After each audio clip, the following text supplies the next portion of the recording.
And we are live. Hello, hello, hello, everyone. JLR and Magnolia investigates, covering the case of Veronica Butler and Jilian Kelley. Oklahoma, folks, come on in. I see hundreds of people in the chat. Magnolia, good morning.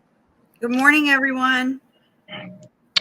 So we got this case going on that we've been covering and monitoring, and as some people might or might not know, there has been arrests over the weekend. 4 people arrested: Tifany Adams, Tad Cullum, and a couple by the name of Cole and Cora. What is their last names, Magnolia? Twombly. Twombly. Yeah, it looked like to me it was like Twombly, but Twombly. And these individuals have been arrested, and on Saturday, authorities swooped in on them and arrested them. And yesterday, unfortunately, they found the bodies. They found the bodies of Veronica and Jilian. We don't know where the bodies were found. We do not know details. We don't know what transpired and what went down. But we're about to hear from the OSBI and authorities, who are going to share a press conference very, very shortly.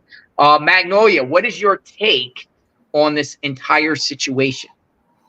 Well, so far as the bodies being found, we know they were found in Texas County. So that part is, I think that's the only detail we know so far. And these bodies are going to be Veronica and Jilian. We're just waiting on confirmation for that. But yeah, this is a pretty wild case. I mean, I think everyone who followed it from the beginning kind of suspected Tifany had something to do with this based on their history.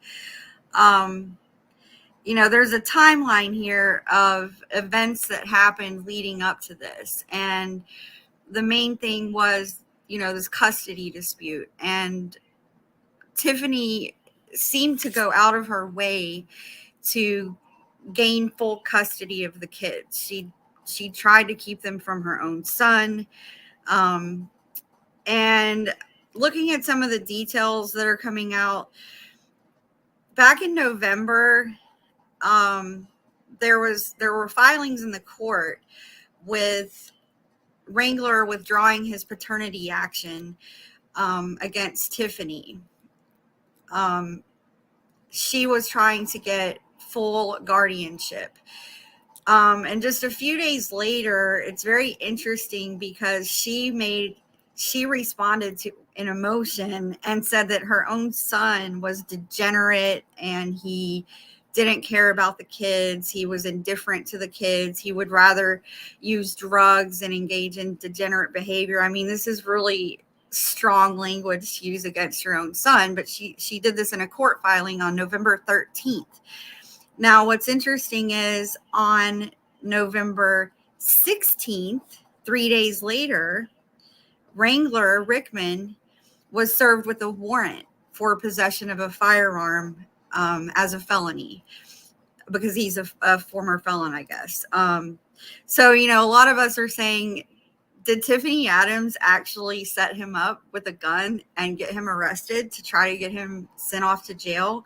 Because he definitely got arrested. Now, he didn't go to jail for this. He was sentenced to 6 months of rehab with 30 days no contact. And he reported on March 22nd to the rehab facility in Oklahoma City.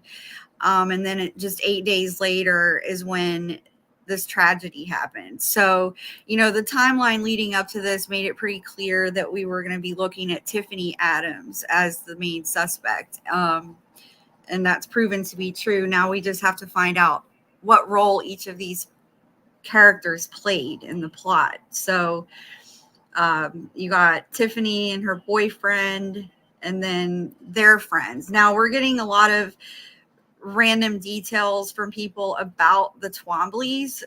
I guess they're old friends. I don't know. Jonathan, have you heard anything new on him? So the Twomblys are live relatively close to Tifany. That's really what I know, and they've done business with each other. The Twombly's have a beef and cattle business. I've actually said on on a prior report that he's a butcher, not necessarily a butcher per se, but they do cook a lot of meat and that they raise and whatnot. He is known around the community as a butcher of meat for people. But I do not know the extent of a connection per se, like how tight the two couples are to Tifany Adams and or Cadbert Cullum. Now, what I can tell you is I've reached out in the last 24 hours, 24, 36 hours since they were arrested to numerous friends and associates because they have Facebook pages. The Cullums, or I'm sorry, the Cora and Cole, they have Facebook pages, and I've reached out to a lot of their friends to try to get some information and insight, like who are you?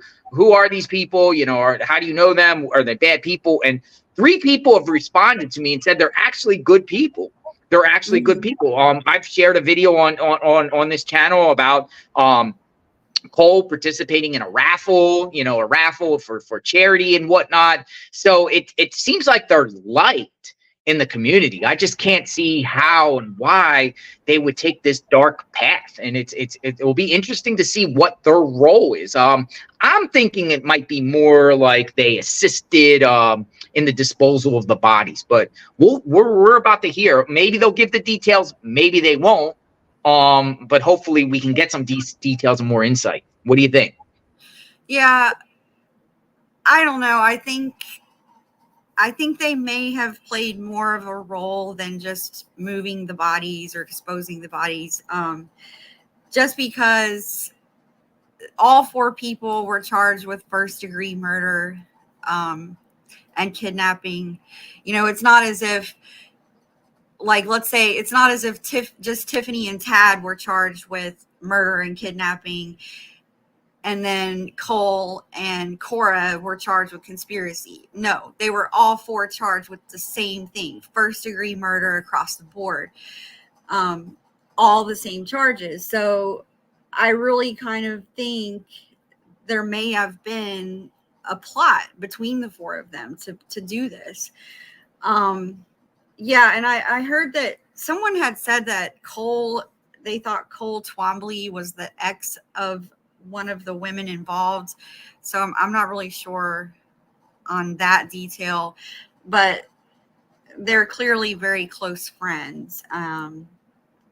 And they're supposedly all in this sovereign citizen lifestyle. They're supposed to be in this group called the God's Misfits or whatever. So I can say, as far as the sovereign citizen movement, knowing I've done the background on all 4 of them, and I see that all of them have filed numerous UCC1 filings. Well, UCC-1308. It's that sovereign citizen philosophy, and they've been filing them against banks, financial institutions, grain, cattle places in that particular area. So usually when people do that, they try to get loans and then try to find a way to get out of the loans by doing UCC paperwork. It's a philosophy in that movement, feeling like you don't have to pay anyone for anything and that you get everything free. As far as Cole, he got married to this Cora person. Looks like a marriage certificate or something that was filed around 2015. So they've been together for about 9 years, something like that. Just right. You're right in a sense that they're all charged with the same charges. Now, maybe they just do that preliminary and then down the line they'll iron it out, and one of them maybe gets lesser charge or whatnot. But yeah, they're with the worst of the worst charges. So it will be interesting to hear, what their role is. Could have very well been a plot for sure. Yeah, another thing I wanted to mention before, when you were saying that people are telling you that the Twomblys are very nice people and all this kind of stuff. What's interesting is that I also noticed that there was, I guess, a pretty substantial group of people on these Facebook groups over the past 2 weeks that were singing the praises of Tifany Adams. So apparently Tifany Adams has some type of community support there. and people saying, oh, she could never do something like this. She would never be involved in anything like this. So apparently a lot of people were saying nice things about her as well, not just the Twombly. So I thought that was interesting. And I just wonder how many people in this area are involved in these little cult groups that they have, because we were One thing, saying before, who's going to support these people? Well, they might have some of these sovereign citizen people supporting them, or it's just these people don't know what goes on behind closed doors. A case in point, when we were in Tennessee covering the Proudfoots, actually people that we've met in person that were friends with the Proudfoot said they're actually good people, and they were shocked to hear the stuff that goes on behind closed doors. So that could be the case too. One thing with Mr. Cole, one of the defendants here, man, he was smugging on his mugshot. Do you agree with that? It looks like he had this like smirk, like this evil smirk out of all of them. Yeah, he looks like he's trying to be John Wayne or something. I think he feels like he's cool. He's a cool cowboy, but we'll see how he feels after a few days in jail and interrogations.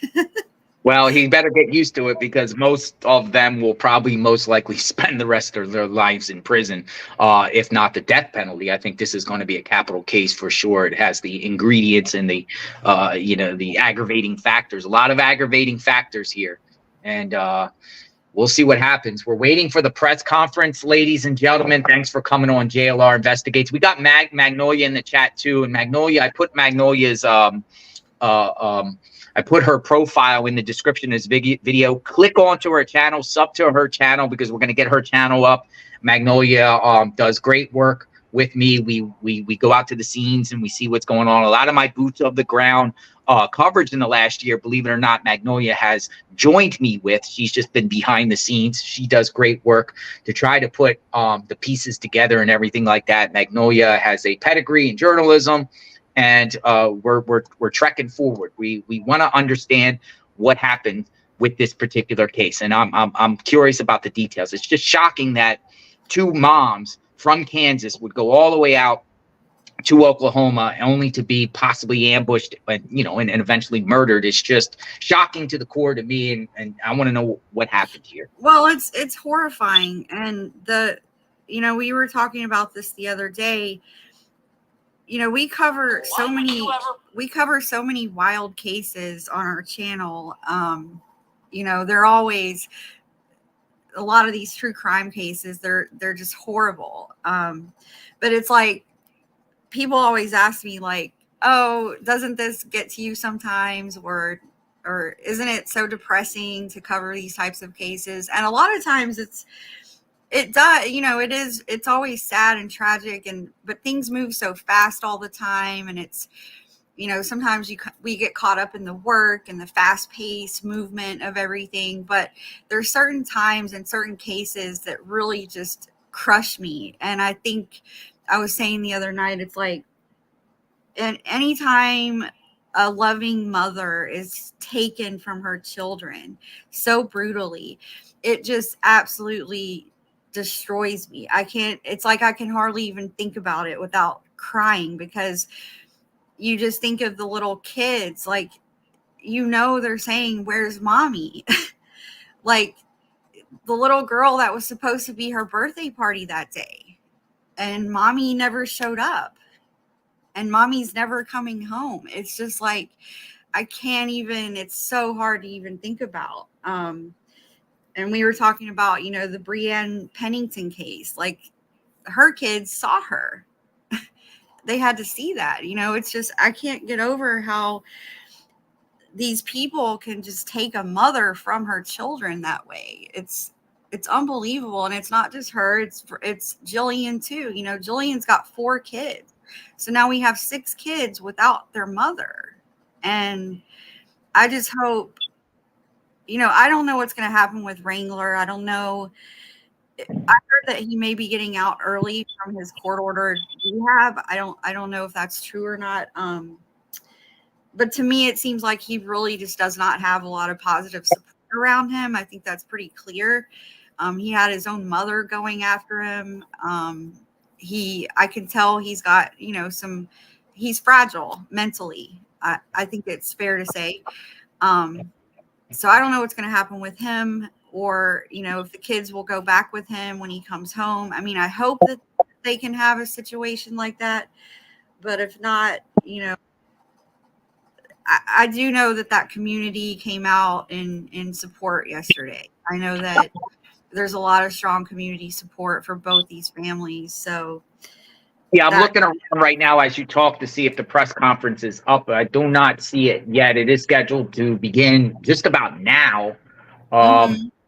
We're waiting to see, folks. We're going to get this press conference, and then we're going to get insight. As far as Wrangler, I've posted. It seems like Wrangler had a connection with Tad Cullum, where, according to Wrangler Cole Rickman, who is the father to the two children of Veronica, who's currently in the rehab right now, he worked at Tad Cullum's farm at one point, according to his Facebook profile, and actually bragged about making money before on his Facebook profile. So there is a connection with Tad. And when was that he started working with Tad?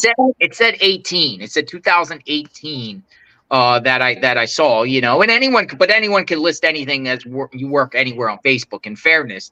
But it does seem like he worked for Cullum Farms, and that's what Tad Cullum owns, a farm called Cullum Farms. Hopefully I'm saying the last name correctly, Cullum. Cullum, as we described on the channel, got arrested last year for pointing a gun at someone. District attorney a month later dropped the charges, and got arrested in July of last year for pointing a gun at somebody. And in August of last year, the case was dismissed. So we're talking 8 months later, then he gets involved and charged now with murder. I'm just wondering, who did what in this case, and something tells me that the Cullum guy, the Tad Cullum guy, might be the trigger person, but we'll see. Maybe it's Tifany. Who knows? Well, yeah. I mean, if you're saying that she's been rumored to have threatened someone with a gun before, I mean, not to be judgmental, but just by the looks of her, she doesn't seem like someone who is shy with a gun. Let's put it that way. She looks like they're like Bonnie and Clyde out here. It's like we have two Bonnie and Clyde couples put together to carry out this plot. Yeah. So the press conferences, they're still not on. I see a podium on one of the broadcasts. I see a podium. They're going to come forward and see. It's the OSBI, which is called the Oklahoma State Bureau of Investigation. Looks like they're the lead agency in this. They kind of supersede the local county sheriffs. I think they're probably the ones that really investigated this case. A lot of people in the chats and a lot of people in the Facebook groups didn't really trust the local authorities there. They thought maybe the local authorities maybe had a conflict of interest with the all right, so we're told they're live now. Let me try to find Magnolia. Try to find that feed right now. I'm told they're live. We're gonna look and get this conference live now and get this up so we can share this. But yeah, I'm hearing some conflicts of interest. That's why OSBI took over the case. This is an agency that has 350. I'm looking on their Wikipedia. Has 350 employees, an annual budget of 43 million, and it was formed in 1925. The Oklahoma State Bureau of Investigation, similar to like the FBI on a federal level in each state. We've been covering cases in Tennessee, TBI, different state bureau of investigations. So as soon as we get this press conference up, folks, we're gonna share it and see what is going on here and who is saying what. But I don't see it on there yet. Somebody said that they're on, but we are looking. Yeah, I don't see it. Yeah, I don't see it either. So I'm looking. There's multiple different feeds, so it doesn't look like they're on. If someone knows if it's on, please share the network that it's on in the chat so we could get it up ASAP. I think they're preparing. The way I saw it was a podium, but I don't see anything on yet. So they're running a little bit late. Sometimes they do that. Sometimes they get their ducks in order before they officially come out on the grand stage. I know a lot of people are watching this and want to know what in the world happened in the panhandle of Oklahoma, Texas County. And what was the other county there called? Cimarron? Cimarron. So you're saying that the bodies were found in Texas County, not Cimarron? Yes, that was that was, I think, the one and only detail that they gave in their update last night. Texas County. So, yeah, I mean, as far as OSBI and the law enforcement, FBI, it's pretty impressive what they did here in this case. I mean, in 2 weeks flat, it's literally in 2 weeks time, they got all 4 of these arrests. And a day later, 2 weeks and 1 day, they found the bodies. I mean, yeah, but here's the thing. Keys, Oklahoma, where Adams and also Tad, all of them, all the defendants, I believe, lived in Cimarron County.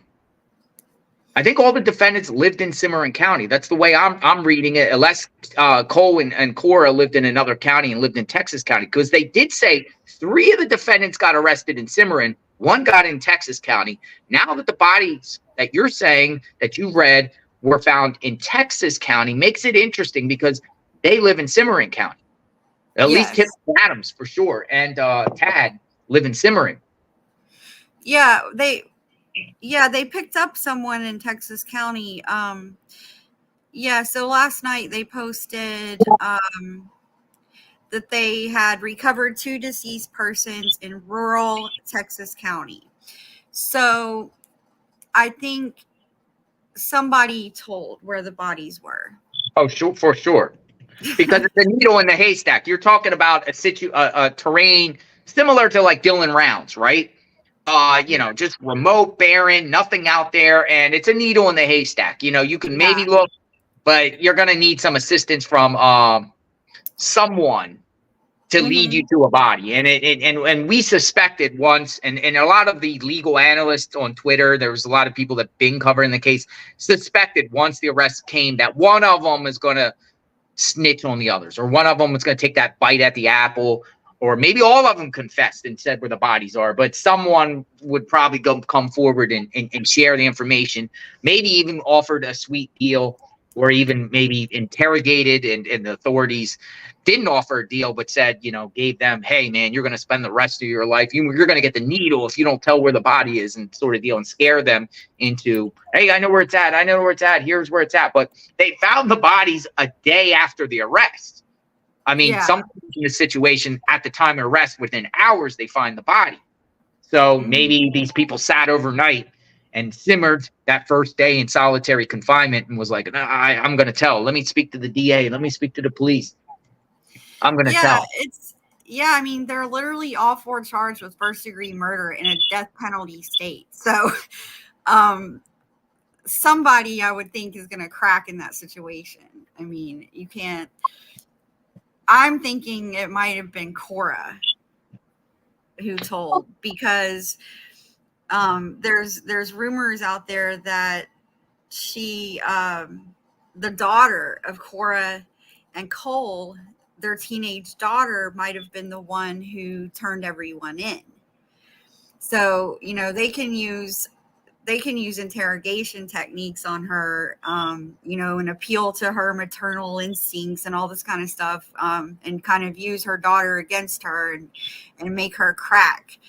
I don't really know any of these people, but just on the surface, I feel like Cora is probably our weakest link here. So that's why I think she may have been the one who gave the details on where the bodies were. Now, we already heard that Tifany confessed to the murders, and then they put her in protective custody. So they definitely went around and talked to everyone else. But I don't know. I think Tifany, I think anyone who talks in this situation probably wants to stay in jail where they are at this point. Well, here's another thing too, is each one of them are older than 40 years old. Mm-hmm. Cora is listed as 44. Tad is 43. The butcher is 50, and she is 54. Mm-hmm. Uh, this is like, and we got the press conference up here ready to go when it's ready. Here's what's interesting is these people, all four of them, are going to prison on the latter years of their lives, man. They're not young. They're Yeah. not young pups. They're not 20, 30 years old. These people are in their latter years going into prison more or less for the first time. It doesn't seem like any of them have extensive criminal records where they serve prison time. So it's a culture shock, going in for the very first time at that age. Their reality's kicking in very, very fast, and somebody's going to be like, I can't take this anymore. I can't take this anymore. But Do we know, have any of the four ever been in jail before? they've been in jail for minor stuff. Like one, Mr. Cole was in prison or in jail for 24 hours in the past for driving while on a suspended license. So he sat in the night, and that was his time served. But as far as a prison, jail, like long-term sentence, I haven't seen anything. Maybe each one maybe been in a jail for a night. A lot of them have one of them had driving 30 miles an hour over the speed limit. Maybe they went to jail temporarily and got booked and then got booked out. Oh yeah. Tifany, I was looking at her criminal record, and you just scroll and scroll and scroll and scroll and scroll and scroll, and it's like one traffic violation after another. I mean, it was crazy. And I also noticed one thing that was interesting in her charges. She was actually charged with endangering children Yes. because she didn't have them properly restrained. So I thought that was an interesting charge, because she's running around here acting like she's the superior caregiver, Protect and the Veronica children. is just terrible, a terrible mother. Meanwhile, she's running around with kids in the car. I'm going to assume are the kids in question, when they were younger, and doesn't have seatbelts on them or anything. I mean, but then she wants to turn around and say that Veronica's a bad mother. I just think that's really rich. I also think Tifany made up the claim that Veronica's brother did something to those little kids. Like she claims that Veronica's 13-year-old brother abused the children, and I think it's a fabrication. I think she probably coached the kids to say certain things. I think that was just one of her tactics to try to get control of the kids. Yeah, and when I saw and heard that, I thought it was an adult doing something to the children, but it was like, what was he, like 13? Yeah. You 13-year-old. know, and that was justification of Veronica apparently losing the custody, right? Well, yeah, and they actually, like I said, I think that the kids may have been coached to say certain things, because a judge did find that, the judge agreed with it, and he said apparently the 13-year-old brother had done something to them. But yeah, But in this particular case also too, was the custody case out of Oklahoma or Kansas where the two where Veronica was found? Or where all of Veronica the was. Yeah, all of the custody documents, I believe, are in Cimarron County. Okay. Cimarron. So maybe there was some possibly local favoritism towards Tifany Adams that way when it comes to children because of the fact that Veronica was from Kansas. Yeah. Tiffany's interesting because she's, she claims to be a sovereign citizen and all this other kind of stuff, but she very clearly knows her way around the court system. The things that she pulled off in these custody hearings were pretty hardcore. So I think she knows the court system out there in and out. The Cimarron County court system, probably knows the judges. Well, that's what I probably was about to say. she probably knows exactly what she has to do to get what she wants. And she did. I mean, she did. But we also know that, there's a hearing coming up. Veronica had a hearing coming up where she was expected to regain full custody of the kids due to the fact that Wrangler is locked up in rehab for 6 months till September. So it was expected, and she was asking All to right, here we go. regain custody. Let's see. All right, guys, we're going. Let's make sure we have sound.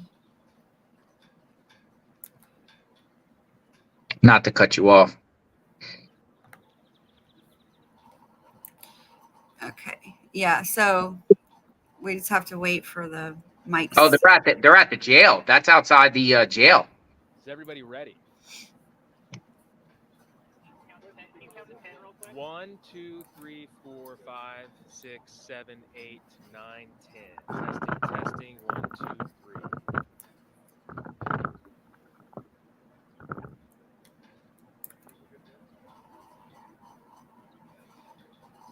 All right, so I'm just going to kind of do a step-by-step process of how we're going to do this. Each agency is going to have an opportunity to talk. You guys will have an opportunity to ask questions. So again, my name is Hunter McKee, Hunter. I'm the Public Information Manager with the Oklahoma State Bureau of Investigation.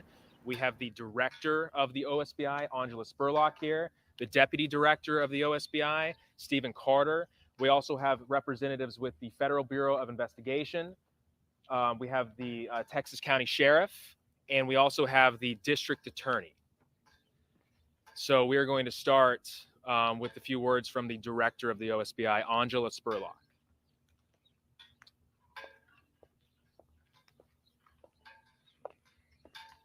Good morning. I appreciate you all coming today. As Hunter said, my name is Angela Spurlock, the Director for the Oklahoma State Bureau of Investigation.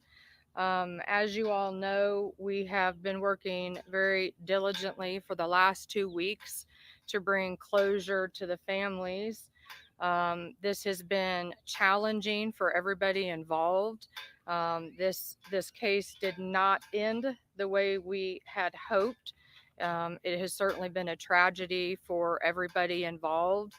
The mission of the OSBI, though, is to protect Oklahoma one partnership at a time, and certainly this case is an example of how those partnerships work, and how it takes everybody coming together to bring resolution. And so while I am very grateful for all of my agents that have worked since the very beginning, 24 hours a day, to get us to the point we are today, we could not have reached where we're at without the partnerships of the Texas County Sheriff's Office, the District 1 District Attorney's Office, without our FBI partners, and without the assistance of the Oklahoma Medical Examiner's Office and the Oklahoma Highway Patrol that could not be here.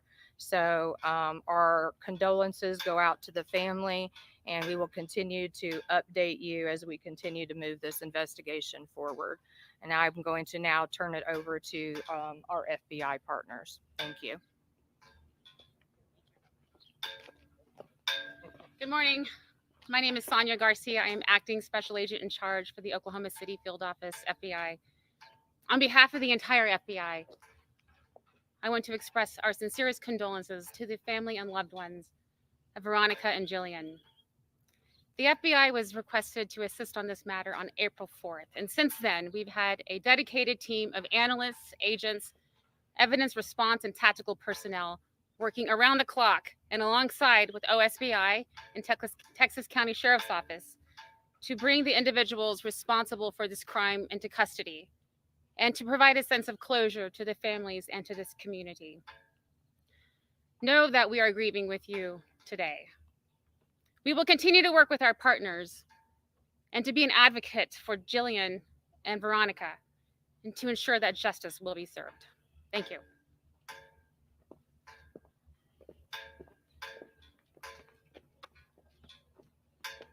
My name is Matt Boley. I am the Sheriff of Texas County, and I would also like to offer our condolences to the family. Right. My agency's role in this is that we received a call on March 30th of an abandoned vehicle missing, with persons missing from the vehicle. Deputies immediately responded to the area. When they arrived on scene, they found some things that just weren't adding up. So we established a crime scene and then notified the OSBI to have them come and assist us with this and to actually take lead on the case. All right. We established a search party made up of the Guyman Fire Department and several of the volunteer fire departments in the county. And we searched the area around the crime scene for about a mile in each direction. Once the OSBI arrived on the scene, they took the lead and got us to this point where we are today. I'd like to thank the Oklahoma State Bureau of Investigation, especially the Northwest region. They were phenomenal in this. The Federal Bureau of Investigations, the Oklahoma Highway Patrol, Guyman Fire Department, several Kansas agencies that assisted, local agencies here in Texas County that assisted, and I'm sure I've forgotten a few, but I'd like to just say thank you, even to the public. There was a lot of questions from the public as was there any danger to the public? And I think from the get-go, once we arrived on scene, that and we gained a little bit of information that we felt this wasn't a random deal. All right, we felt that with some of the information coming in that it was more targeted, and we started to look in those areas that we were pointed to. Okay, thank you.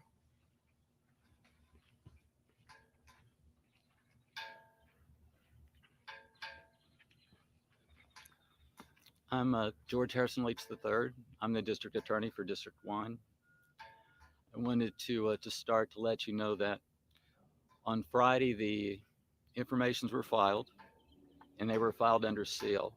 The reason they were filed under seal was to protect our law enforcement officers and to try to keep the children out of harm's way. We were successful. No shots were fired, and the children were kept out of harm's way.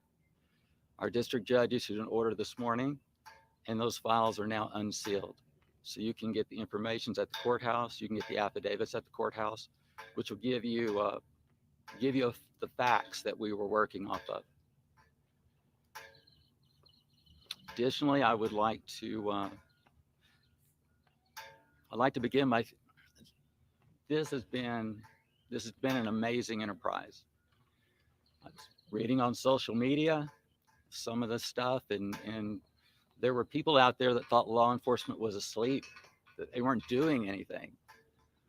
There were even additional law enforcement agencies, the Kansas Bureau of Investigation, Dallam County Sheriff's Office, Sherman County Sheriff's Office from the state of Texas. Everybody came together and everybody helped. We're probably talking somewhere in the neighborhood of 100 law enforcement officers. Truly, no exaggeration, working night and day for 15 days. I want to thank the public. We had people calling us from North Texas Panhandle, from the Oklahoma Panhandle, from Southwest Kansas, providing us information, responding because they cared. And the information we received from them was critical. Also want to thank corporate America. I don't know how many search warrants we issued. I'm telling you, they responded in lightning speed. Anything we needed, any order we sent, we got everything that we needed. Lastly, I'd like to thank all the law enforcement agencies that came together and worked together as a team, and all their personnel. They did a fantastic job. Thank you.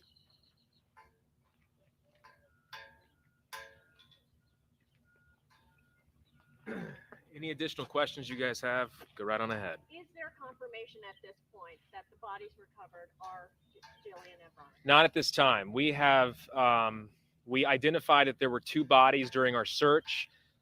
Both of those deceased persons have been transported to the Oklahoma Medical Examiner's Office, where they will do a proper identification and also look into a cause and manner of death. What led to the discovery of the bodies?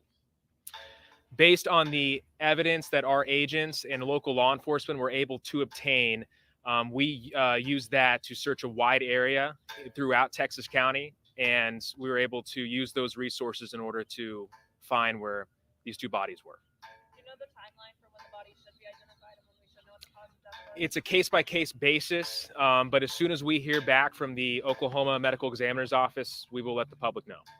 Can you describe the scene where these bodies were recovered and what state these remains are in?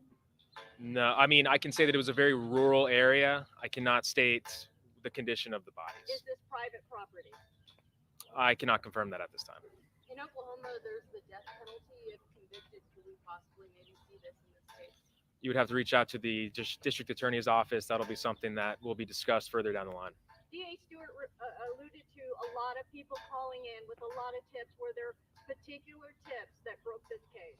We received several tips throughout this entire process. The public, I mean, I know that we had thanked that our local law enforcement agencies, what they were able to help us and throughout this search, but the people here throughout this area have done a tremendous job of reaching out to us.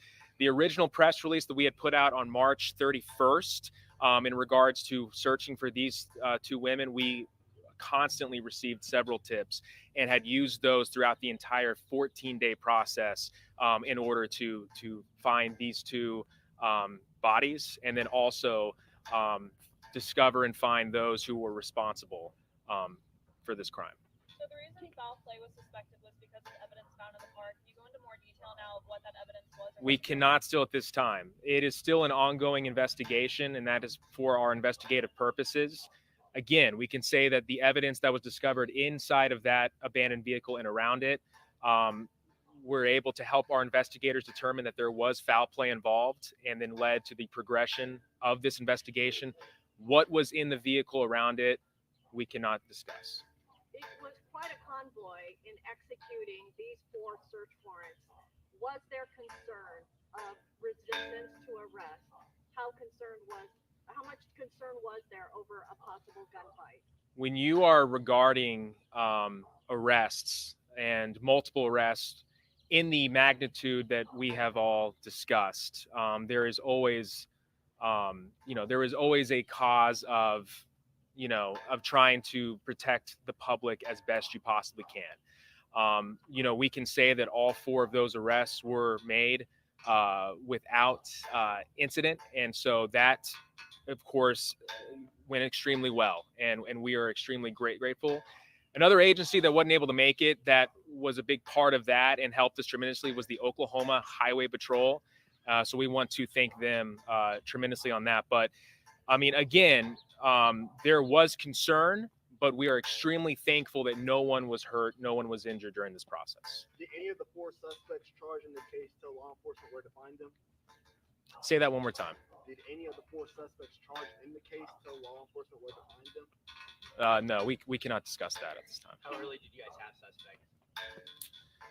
We can't discuss that at this time. Are you able to go into further detail how you believe that this was targeted and not a random act? Based on the evidence and the information that we were able to obtain throughout the entire investigation, what was found inside of the vehicle, witnesses, family, friends of the victims that we were able to talk to throughout this entire process, we were able to gain the information to determine that that these 4 people were responsible for both of these women going missing. Also, are you able to confirm if this was over a custody battle? We cannot confirm that at this time. What's the relationship, if any, between the suspects and Veronica and Julia? Again, because it is still an ongoing investigation, we cannot discuss that. We know that 1 arrest was in Texas County, the 3 others in Cimarron. Can you describe the arrest process? You said there was no resistance, but that's all we can really say at this time. And we can say that the 4 people that we were looking for were found, arrested, and placed into custody within the same day. and there was no resistance. And obviously, you can't talk about the evidence in this case, but is there significant physical evidence in this investigation? Yes. Can you elaborate? No. Are you able to go into the condition of the bodies that were found? No. Is there a reason you guys were so tight-lipped right off the start? You said there wasn't a threat to the public when you guys were investigating, but still not a lot of information was released. Is there a reason for that? There was not immediate threat to the public. Again, as the sheriff alluded, this was a targeted case. And when you ask about us not releasing a lot of information in that 2-week process, this is the way that our investigators work. This is what you have to do in order to get the job done, everybody involved, in order to catch those responsible and do everything in our power to find both of these people who went missing from the very beginning. So again, as we tried to do, as the investigation progresses, we can release as much details as we possibly can. But again, the way that this process works is you can't give away as much as maybe you guys are asking for, because that's how we're able to catch these 4 suspects. Did law enforcement speak with Tifany Adams on March 30th? I cannot confirm that. Is the property where the bodies were found connected to the suspects at all? I cannot confirm that. Was Kelley a court-appointed supervisor for Butler's business with the children? We can't go into that. So I know the bodies haven't been identified, but you know, everyone expressed their condolences. Do you think there's any chance that Veronica and Jilian are still alive? No. Any word on arraignment? We will look into that further. When that is made available, we will let everybody know. As the investigation progresses, do you expect the possibility for more suspects to be arrested? Not at this time. Have the suspects been cooperative and talkative, or have they provided any type of confession? We cannot release that at this time. Have the families helped you guys during this process at all? Have you guys worked Yes. with them? What's that been like? Families, friends, people that have known both of these women who went missing have been a tremendous help. Everybody that we have talked to has helped us tremendously in doing everything they can to give us the necessary information in order for us to try to track them down and find out what happened. Where are the children? We can't go into that right now. Are they? They're safe. Yes. Are they Children are with safe. them? We can't go into that. Now that the FBI is involved, do they face any federal charges?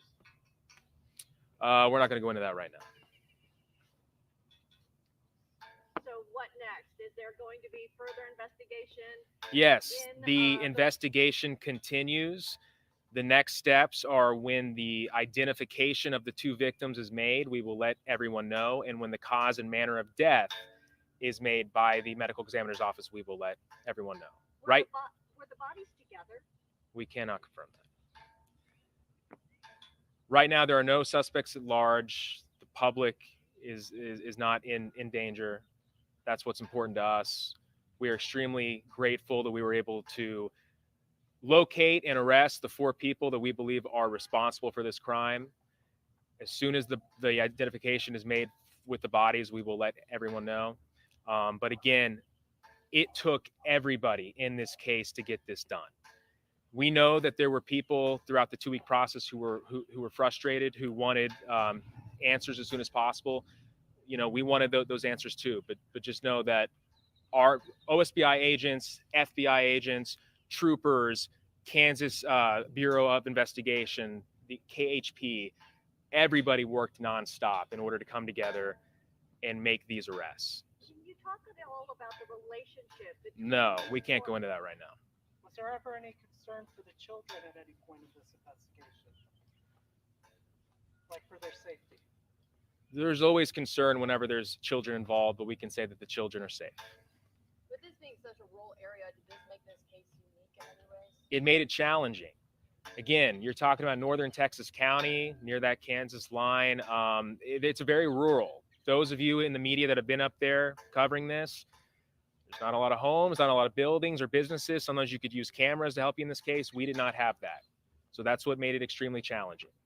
Is there any video evidence? Not at this time.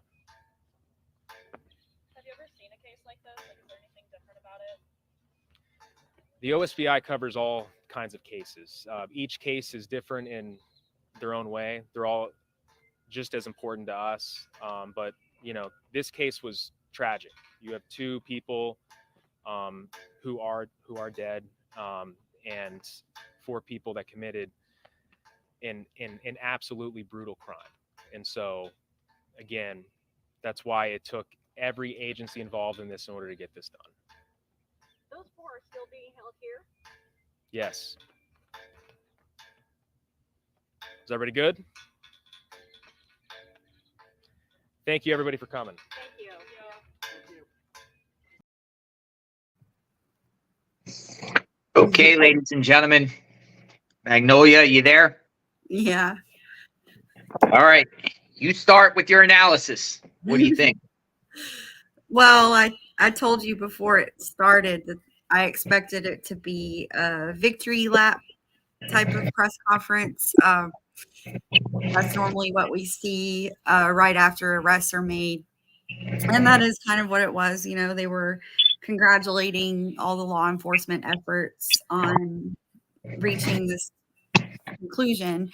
But there are a lot of things that they couldn't tell us because it's an ongoing investigation, and you know they obviously want to have a solid case when they go to trial. I think it's clear that there's two areas here. There's the place where the car was found, and then the place where the bodies were found are separate. So those are two separate crime scenes. I thought it was interesting that he reiterated that there was no resistance, because we had heard that there may have been a bit of a standoff with Tad in particular. And we even said going into it, you know, hopefully this doesn't turn into some sort of shootout situation like Waco or something. But according to Hunter McKee, everything went fine. There was no resistance. What else did you pick up on that? Well, it's unclear whether any of them cooperated that led them to the bodies. They wouldn't elaborate. You just said investigative techniques have led us to the body. So, you know, we were speculating that maybe one of them spilled the beans. It's unclear about that. It's unclear about that. Another one I've noticed is we don't have the cause and matter of death that will come out. This is what the PIO kind of said that had me interesting. I wrote this down. He said they arrested the people responsible for these individuals gone missing. And to me, it's like not saying, for instance, what role each person played in this. You know, it's just, hey, we arrested the four people responsible for these women going missing. That's what he said. So it's like, hey, what did each one of these people end up doing? What's their roles? Though they're all charged with the same type of charges. So a lot of people are saying in the chat it was a nothing burger as far as information. It did seem like they were congratulating each other. One thing I noticed that the FBI were called in on April 4th, according to this FBI Sonia Garcia, who spoke there briefly on April 4th. On April 4th. So this crime occurred on the 30th, and the FBI gets called in on the 4th. So the FBI was involved with this, and I thought, and you know, and I don't know if this applies to different states, but you know, we were here in the Tennessee case, right, with Sebastian Rogers, and we're hearing that the FBI gets called in after a certain amount of time frame, like 60 days or something like that. So it's interesting the FBI was immediately called in and assisted on this particular. I think the clarification on how that works is the FBI can certainly come in and assist in any investigation whenever they want, whenever they're asked. If they're asked to come in and assist, I think the distinction in Tennessee is that they can actually take over the case after 60 days. Whereas now it's being handled by Sumner County. And so in Oklahoma, in this case, OSBI and the sheriff's department were leading the investigation with assistance from FBI. So I don't think the FBI was ever in charge here or where they took over the case completely type of thing. I think that they were asked to come help, and they did. And so I think the 60 days is to do with them completely taking over a case. And then not only this, but also, in this particular case, you're talking about two females that went missing over interstate lines. Yes. They originated from Kansas, so maybe that's why the FBI was involved, because you're talking about multi-jurisdictions. You're talking about Kansas right there, within tens of miles, and then also Colorado at the time. It's unknown, so you're New Mexico's not that far away either. So you're talking about two women that originated from Kansas, descended 40 something miles into the community. I believe it's the community of Eva. Was it Eva? Yeah. And just vanish. Yeah. And some people were, I think, frustrated that they were not confirming that the bodies found were Veronica and Jilian, but they kind of did confirm it last night, because if you go to their Twitter account, when they posted about the bodies being found, it was actually a quote tweet of their own tweet about Jilian and Veronica. So it was tied together. So when they said it, they linked it with the story. So it is them. But they still have to go through the process of the medical examiner and getting all those facts before they can really officially ID them. But I'm just glad that they found the bodies, because anytime they don't find the victim's body, it just turns into so much more frustration for everybody. I mean, with somebody like Summer Wells' case, it's been years now. But here's the thing also. With the body, I mean, who, if it wasn't them, who could it be? You know what I mean? It's like common sense. It's, if you're finding two females in the middle of nowhere in a rural part of Texas County, it's safe to say it's those two individuals. I mean, I don't think anyone else has gone missing in that particular area. But it's unclear, he said, whether these bodies were next to each other, or, I'm assuming they would probably have been right by each other. Do you agree? Yeah. I mean, I kind of think that probably the way this went down was they were somehow ambushed. Their vehicle was intercepted, ambushed. Maybe there was some sort of ruse to get them to stop. But either way, where the car was found, they said there were two separate pools of blood. That's coming from local media reports. Some of the people on the ground there. So there was two different blood puddles like near the vehicle. So something definitely happened there where the car was found. But again, the car was found like 1,000 feet off the road too. So not sure how the car got over there, but maybe there was a chase involved. Maybe they were chasing them and the women were trying to get away. So they drove through the field. And the car stopped, and then they were taken. So there is an element of kidnapping here. And whether they were just detained for 5 seconds against their will, or if they were actually taken to another location, we don't know the extent of how they were held. Yeah, I don't know about the kidnapping statute and how it applies in each state. Each state is different in Oklahoma, but like you said, it could have been a second, or it could have been they've been taken alive. We don't know those details yet. I'm looking on Twitter because the district attorney there, I guess his name was the DA there, Weeks. Is that his name? Weeks. Said that media can go to the local courthouse to get these documents, and you can go get the charging documents and the affidavits and stuff like that. I was just looking online while you were talking, but I do not see them posted on their on that county court record search site. So apparently you have to get these records in person, and I'm assuming that one of the local medias there are going to do that and post that shortly. We'll probably do a subsequent live and read those charging documents, and maybe they'll reveal something. Maybe they'll reveal stuff that they didn't release at this press conference. That's what I'm assuming. But we will go back live when these documents become available. I'm assuming a media outlet will post them, probably on Twitter. But I don't see anything at this time of any documents.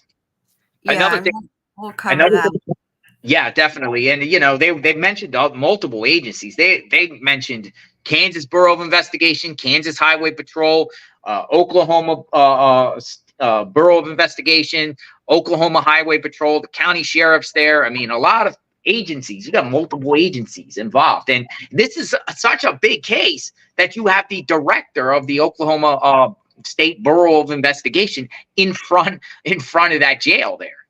Yeah. That's a big deal. That's a big deal when you have the director of the agency, not a PIO. The PIO was there, but the director was there. Mm-hmm. I mean, that's how much they're taking serious. This is a big deal. We're gonna get more on it, but any final words, Magnolia, on this case? Do we know when they're being arraigned, or has that already happened? I don't believe that happened at this time. And it will be interesting how that works, because remember, we talked about the sovereign citizens, and it's no secret that these individuals are in that sovereign type movement. And a lot of times when you come to sovereign citizens, these people are very defiant in court. Sometimes they don't even want to show up to court. Sometimes they stay quiet. Sometimes they say they're a secure party. And so it will be interesting on how that works. Somebody Town Girl just put April 17th for arraignment. So I don't believe they Yeah, were. and I saw that. I saw someone else say April 17th for Tifany.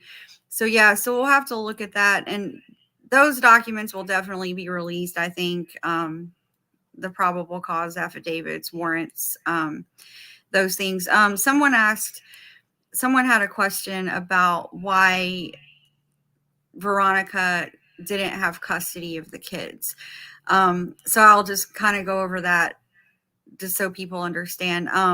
So this was an ongoing custody battle, really going back to 2019, I think was when Veronica and Wrangler split. But the custody court battle, I think, began in 2021, and it just went back and forth with accusations of abuse against each other, that they were not fit parents, things like that. Now the judge at times acknowledged that they were both loving parents, gave them a custody agreement, but the accusations just continued, and towards the end it was Tifany that was really just gunning for custody. And so there was an accusation made against Veronica's 13-year-old brother, alleging that he had abused the kids. And so Tifany used that allegation to get the courts to only give her supervised visitation. And that was kind of where we were at. She didn't want the kids with her son either because of his drug problems. So that's kind of where things stood. He went off to rehab. Veronica was supposed to be going back to court, I think this week actually, to have the judge look at this again. And she was expected that she would get custody back because she's been doing everything the court asked her to do. She's been following the supervised visitation. She had Jillian going with her every Saturday to the meetup place that was court mandated. So she was doing everything she was supposed to do. And the judge has called her a good mother in the past. So it was fully expected she would have gotten full custody back. And Tifany did not want that. Definitely sounds like motive. Sounds like motive. I mean, if this isn't the motive, I don't know what could be the motive in this particular case. I mean, is there any other kind of motive that you see here besides the custody? Just hating her because maybe she felt like she was taking her children or something, because the grandma maybe thought in her mind that that's her children, or she was protecting the children like she's posted on Facebook. Yeah, ridiculous. Raising Grace also added a detail I forgot to mention. So Veronica also has had a history of, not being able to keep a job, basically, kind of quitting jobs, walking off jobs. And so that was part of the reason that they, that was one of the factors involved in the beginning of her losing custody at one time. So just a long, dirty custody battle going on for years, and this is the horrifying conclusion. So sad. So sad. All right. Well, appreciate everyone on the chat today. We had a lot of people in the chat, and we got some insight. Magnolia's on this. Magnolia's getting key details, backstories and history and stuff like that. She's educating me on some of the stuff I'm not aware of. We want to give you the full scope on JLR Investigates about these individuals, all of them. As you know, I've been looking into the suspects and their criminal records, and we're going to review these court documents. As soon as these court documents become official and out there, we're depending on local media to get these documents. We'll do another live stream, and we'll share with you. So I appreciate everyone on. Praying for the victims' families, praying for the families, the Butlers, Jilian Kelley's family, and just everyone involved in this case. Kudos to law enforcement for making arrests pretty quickly. We're about 2 weeks into this, and they got their people, and it always shows that good always prevails over evil. Yeah, it's very, very impressive. The investigation and these arrests after just 2 weeks. We heard about this case a couple weeks ago when it happened, and we kind of were following it while also covering other cases last week. We used the trip home, whatever day it was we came home, the drive home. We spent a lot of our time kind of just digging into this case, learning all the details, the players, the backstory. So, when it all came together yesterday, we kind of already knew a good amount about these people. So I'm going to put the link also to my channel, because I think people were asking. It's just Magnolia Investigates. So I'll put the link here. And I posted a couple shorts so far. And also last night I posted a video of a time that we were in, where was it? Redford, Texas, in the Big Bend area. And we came across some wild horses on the side of the road. So if you haven't seen that video, check it out. And I'll post some more travel style vlogs like that, just showing some of the things that we see on the road. And also we'll start doing some live streams over on my channel at some point soon. So, and probably I'll bring on some guests, special guests. Yeah, Magnolia is in the journalism field, and she's a lot of people. A lot of people. So I can't wait. Everyone go over there and sub to the channel. Magnolia is half of this operation that we do on JLR Investigates. She is an integral part of this, and getting you guys out the information as quick and as best as possible. We try to stay on point, and we will continue to do so and follow this case. All right, everyone. Everyone be safe until next time. You guys have a great day. Be safe. Justice for the victims and their families. Have a good day, everyone. Bye-bye. See you next time.